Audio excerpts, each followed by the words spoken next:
Good morning everyone. Practice set number 98 पर आ जाइए। UPPSC are के लिए प्रैक्टिस करेंगे। इसमें हम हिंदी के प्रश्नों पर परसों एग्जाम है यानी 5 दिसंबर को। तो इस टेस्ट सीरीज़ की प्लेलिस्ट बना रखी है, वहाँ पर आप टेस्ट नंबर 1 से लेकर इस टेस्ट तक पहुँच सकते हैं।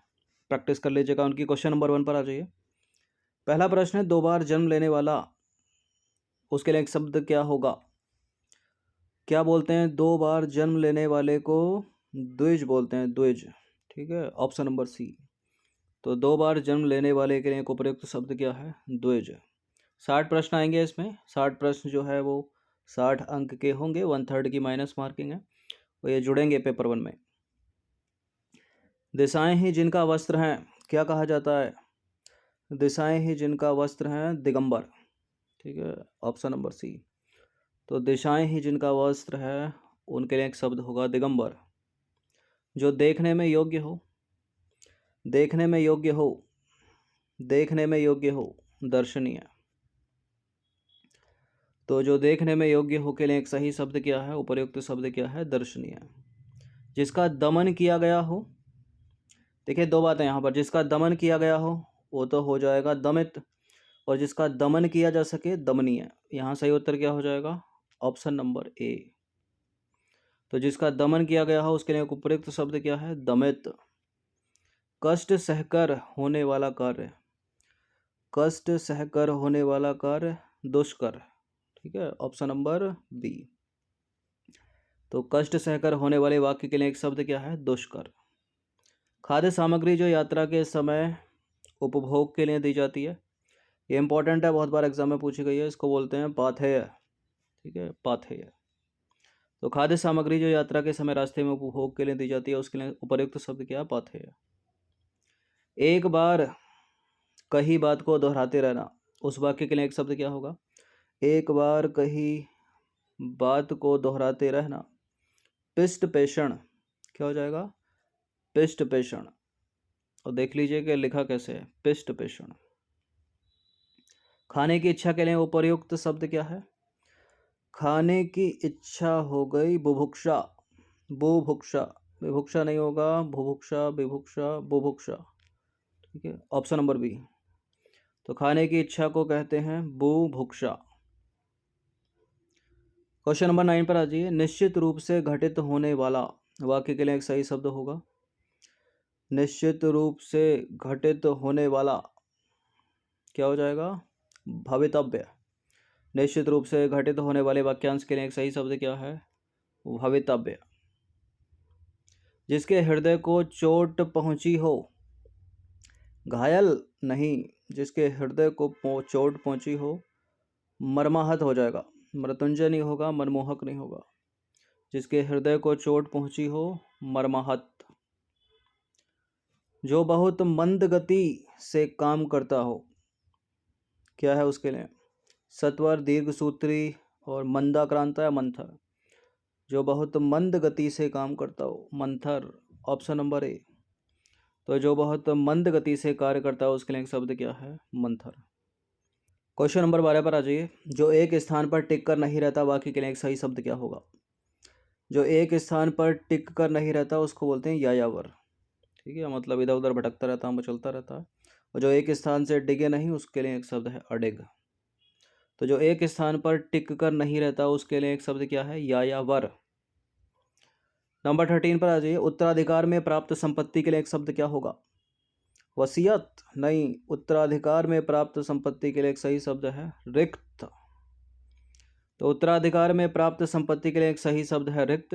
और किसी के मरने के पहले उसी के द्वारा किसी को अपनी संपत्ति का वारिस घोषित करना, उसको बोलते हैं वसीयत। जो बहुत बोलता हो, जो बहुत बोलता हो, उसके लिए एक सही शब्द क्या है? वाचाल। Option number B. तो जो बहुत बोलता है उसके लिए एक उपयुक्त शब्द है वाचाल। क्वेश्चन नंबर 15 पर आ जाइए। जिसे अपनी जगह से अलग कर दिया गया हो के लिए एक शब्द है। जिसे अपनी जगह से अलग कर दिया गया है मतलब उसको विस्थापित कर दिया गया है। तो जिसे अपनी जगह से अलग कर दिया गया हो उसके लिए एक उपयुक्त शब्द क्या है? विस्थापित। दीठी का तत्सम रूप क्या होगा? दीठी का तत्सम रूप होगा दृष्टि। ठीक है, ऑप्शन नंबर डी। तो दीठी का तत्सम रूप क्या है? दृष्टि। दाहिना का तत्सम रूप क्या होगा? दाहिना का तत्सम हो जाएगा दक्षिण, ठीक है, ऑप्शन नंबर बी। तो दाहिना का तत्सम रूप क्या हो जाएगा? दक्षिण हो जाएगा। निम्नलिखित में से तत्सम शब्द है, तत्सम शब्द की पहचान कीजिए। तेल एक तद्भव शब्द है, इसका होता है तेल मतलब दो मात्राएं होती हैं तो वो तत्सम हो जाता है। पीपल का पिप्पल होता है, ठीक है। दिवस एक तत्सम शब्द है, इसका जो है तद्भव दिन होता है।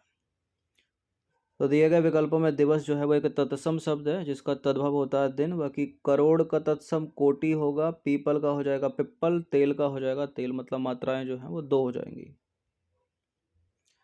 क्वेश्चन नंबर 19 पर आ जाइए। निम्नलिखित में से कौन सा तत्सम शब्द नहीं है? तो तद्भव होगा। नेह का एक तद्भव शब्द है, नेह का स्नेह होता है, ठीक है। नग्न नंगा हो गया क्षमा, नख, ठीक है। क्षमा एक तत्सम शब्द है यहाँ पर, नख नाखून, ठीक है। नख तत्सम है, नग्न तत्सम है, और नेह भी एक, सॉरी, नेह जो है एक तद्भव शब्द है, ठीक है। इसका जो तत्सम होता है वो स्नेह होता है। क्षमा भी एक तत्सम शब्द है। तो नेह एक तद्भव शब्द है, ठीक है, इसका तत्सम होता है स्नेह। बाकी नग्न तत्सम है, ठीक है। क्षमा तत्सम है, और नख भी तत्सम शब्द है, ठीक है। तत्सम पूछा है ना, तो तत्सम है, तत्सम है, तत्सम है, ये तद्भव है, इसका स्नेह होना चाहिए वहाँ पर। नंबर 20 पर आ जाइए। निम्नलिखित शब्दों में नया का तत्सम रूप क्या होगा? नया का नूतन होगा, नवीन होगा, या नव्य होगा? देखिए, नया का नूतन, नवीन, नवल, ये तो इसके पर्यायवाची हो गए। जो इसका सही तत्सम रूप होगा नया का, वो नव्य हो जाएगा, नव्य, ऑप्शन नंबर ए। तो नया का तत्सम रूप क्या होगा? नव्य होगा, शेष सभी पर्यायवाची हैं। फूल का तत्सम, फूल का तत्सम हो जाएगा पुष्प, प्रसून, सुमन इसके पर्यायवाची हैं। तो फूल का तत्सम रूप क्या होगा? पुष्प होगा। निम्नलिखित शब्दों में तत्सम शब्द कौन सा है? देवर का द्विवर होता है तो ये तो होगा नहीं। जेठ का ज्येष्ठ होता है, ये भी नहीं होगा। भतीजा का भ्रातृजय होता है, ये भी नहीं होगा। पुत्र वधू हो जाएगा, ठीक है। पतोहू एक तद्भव शब्द है, इसका तत्सम होता है पुत्र वधू। तो पुत्र वधू तत्सम शब्द है, इसका तद्भव होता है पतोहू। जबकि शब्द देवर एक तद्भव शब्द है, इसका तत्सम होगा द्विवर। जेठ का हो जाएगा ज्येष्ठ, भतीजा का हो जाएगा भ्रातृजय। परस शब्द का तत्सम रूप क्या है? परस शब्द का तत्सम रूप हो जाएगा स्पर्श, ठीक है, ऑप्शन नंबर बी। सांप का सर्प हो जाएगा। तो परस शब्द का तत्सम रूप स्पर्श हो जाएगा। परसों का हो जाएगा पर्श, और सांप का हो जाएगा सर्प। पाषाण का हो जाएगा पाहन। पाषाण एक तत्सम शब्द है जिसका तद्भव क्या होगा? पाहन। पलंग शब्द का तत्सम रूप बताइए तो। पलंग शब्द का तत्सम रूप क्या होगा? पर्यंक हो जाएगा। और लिखा कैसा ये भी देख लीजिए, ऑप्शन नंबर सी। तो पलंग एक तद्भव शब्द है, इसका तत्सम होता है पर्यंक। निम्नलिखित में से कौन सा विलोम त्रुटिपूर्ण है? विलोम युग्म त्रुटिपूर्ण है। विपत्ति, संपत्ति, विनत, उद्दत, आधार, आधेय, आमिष, सामिष। देखिए, उत्पत्ति का संपत्ति सही है, सॉरी, विपत्ति का संपत्ति सही है, विनत का उद्दत सही है, आधार आधेय भी सही है। गलत है ऑप्शन नंबर ए।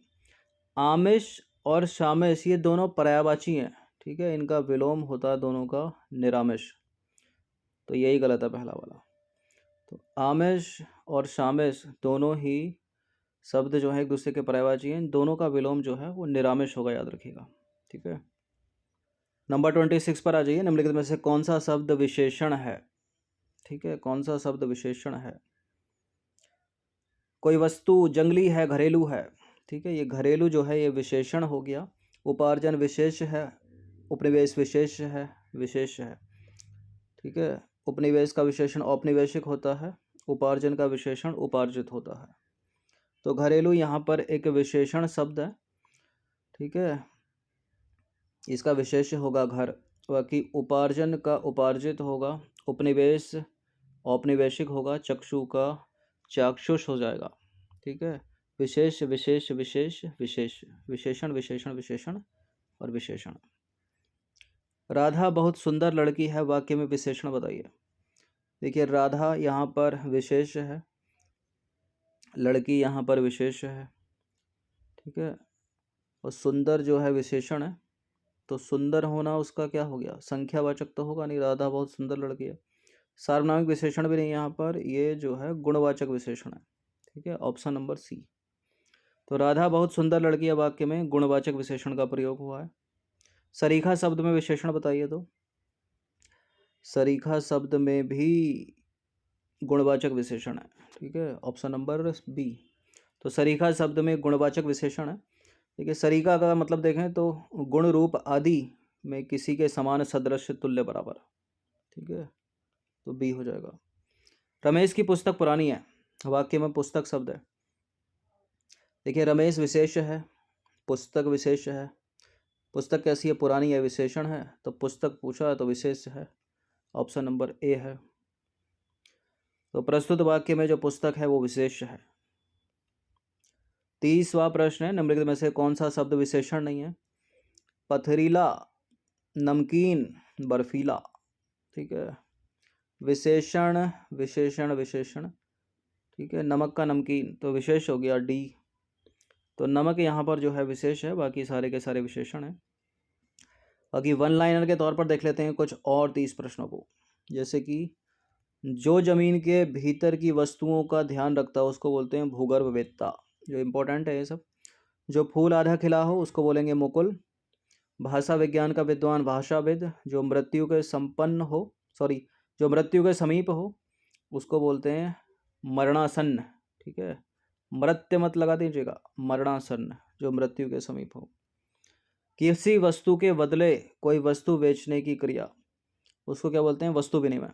एक से अधिक बातों में किसी को स्वीकार करना, एक क्वेश्चन होता है ना, उसके 4 विकल्प होते हैं, उसको बोलते हैं विकल्प। जो आवश्यकता से अधिक बोलता हो, बाचाल, हो चुका है ऊपर। जिसकी पत्नी साथ में ना हो, जिसकी पत्नी साथ में ना हो उसको बोलते हैं विपत्निक। और जिसकी पत्नी, ठीक है, मर गई हो उसको बोलते हैं विधुर।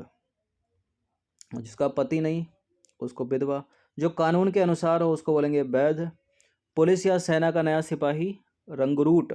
ठीक है, लालिमा से युक्त रक्तिम, लालिमा से युक्त रक्तिम। वह काव्य जिसका अभिनय हो सके, रूपक, रूपक। दूसरे देश में अपने राष्ट्र का प्रतिनिधित्व करने वाला हो गया राजदूत। ठीक है, राजदूत।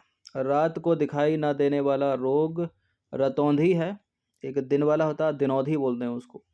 युद्ध करने या लड़ने की इच्छा, युयुत्सु, युयुत्सा। ध्यान दीजिएगा यहाँ पर, युद्ध करने या लड़ने की इच्छा युयुत्सा, और युद्ध करने या लड़ने का इच्छुक वो हो जाएगा युयुत्सु। ठीक है, ऊ की मात्रा लग जाएगी, आका डंडा हट जाएगा। वह स्थिति जब मुद्रा का चलन अधिक हो, तब शब्द है मुद्रास्फीति। जिसका साहित्य से संबंध हो, साहित्यिक। ठीक है, हाथ की कारीगरी के लिए एक शब्द है हस्त कौशल। और वह बात जिसकी सिद्धि हेतु प्रमाण आवश्यक अनावश्यक हो उसको बोलेंगे स्वतः सिद्ध। ठीक है, स्वतः सिद्ध, उसके प्रमाण के लिए आवश्यकता नहीं है। गहरी नींद में सोया हुआ, सुसुप्त हो गया। जो किसी वंश में बराबर होता आया है, आनुवंशिक। ठीक है, आनुवंशिक ना कि वांशिक। धन से संबंध रखने वाला, धनिक मत लगा दीजिएगा, आर्थिक। धन से संबंध रखने वाला, आर्थिक। अतिथि की सेवा करने वाला, आतिथ्य, आतिथ्य। आत्मा से संबंध रखने वाला, आत्मिक नहीं होगा, आध्यात्मिक, आध्यात्मिक नहीं, आध्यात्मिक, आध्यात्मिक। इंद्र को जीतने वाला, इंद्रजित, इंद्र को जीतने वाला, इंद्रजित।